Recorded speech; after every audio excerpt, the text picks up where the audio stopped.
ഓ സഹാബ, ഇവിടെ ജിബ്രീൽ അലൈഹിസ്സലാം വന്നിട്ടുണ്ടായിരുന്നു. ഓരോ സ്റ്റെപ്പ് കയറുമ്പോഴും അവിടുന്ന് ഓരോ ദുആകൾ ചെയ്തു. ഒന്നാമത്തെ ദുആ ഏതാണെന്നറിയോ? ഒരു റമളാൻ വന്നിട്ട് അവന് പാപമോചനം ലഭിച്ചാതെ അവന് നരകമാണ് ലഭിച്ചതെങ്കിൽ, അതായത് പാപമോചനം ലഭിച്ച് സ്വർഗം നേടാതെ ഒരു റമളാൻ ഒരു മനുഷ്യനിൽ നിന്ന് കടന്നു പോയാൽ അവനിക്ക് അല്ലാഹുവിന്റെ ശാപമുണ്ടാകട്ടെ എന്ന് ജിബ്രീൽ അലൈഹിസ്സലാം ദുആ ചെയ്തപ്പോ മുത്തുനബി തങ്ങൾ ആമീൻ പറഞ്ഞു. എന്റെ പ്രിയപ്പെട്ടവരെ, ഈ ആമീൻ ഏറ്റവും വലിയ കൂട്ടുപ്രാർത്ഥനയല്ലേ? കാരണം ദുആ ചെയ്യുന്നതാരാണ്? മലക്കുകളുടെ നേതാവായ ജിബ്രീൽ അലൈഹിസ്സലാം. ആമീൻ പറയുന്നതാരാണ്? എല്ലാവരുടെയും നേതാവായ മുത്തുനബി തങ്ങൾ. ഈ ദുആ അല്ലാഹു സ്വീകരിക്കാതിരിക്കുമോ? ഇല്ലല്ലോ, തീർച്ചയായും അല്ലാഹു ഈ ദുആ സ്വീകരിക്കും. അതുകൊണ്ട് ആ ദുആയിൽ നമ്മൾ പെട്ടുപോകരുതേ. ബാക്കി രണ്ട് കാര്യങ്ങളും കൂടെയുണ്ട്.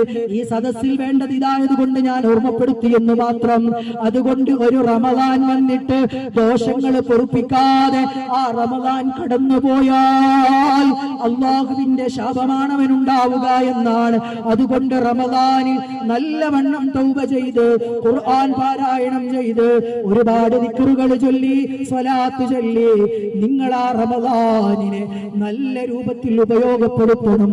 അല്ലാഹു നമുക്കതിന് തൗഫീഖ് തരട്ടെ.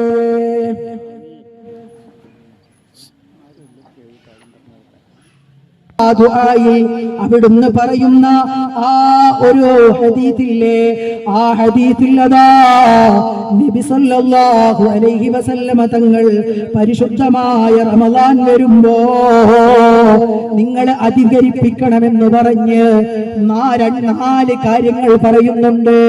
ഫസ്തഗ്ഫിറൂ ഫീഹി മിൻ അർബഇ ഖിസാൽ ഖസ്ലതൈനി തുർളൗന ബിഹിമാ റബ്ബുക്കും വഖസ്ലതൈനി ലാ ഗിനം ബിക്കും അൻഹുമാ. പരിശുദ്ധമായ റമളാനിൽ നിങ്ങൾ 4 കാര്യങ്ങൾ അധികരിപ്പിക്കണം കേട്ടോ. ആ 4 കാര്യങ്ങൾ എന്ന് പറയുന്നത് നിങ്ങൾക്ക് അത് നിങ്ങൾ ചൊല്ലിയാൽ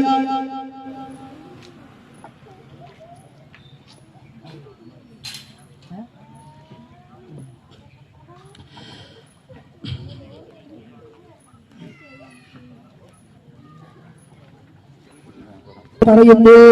പരിശുദ്ധമായ റമളാൻ വരുമ്പോ 4 കാര്യങ്ങൾ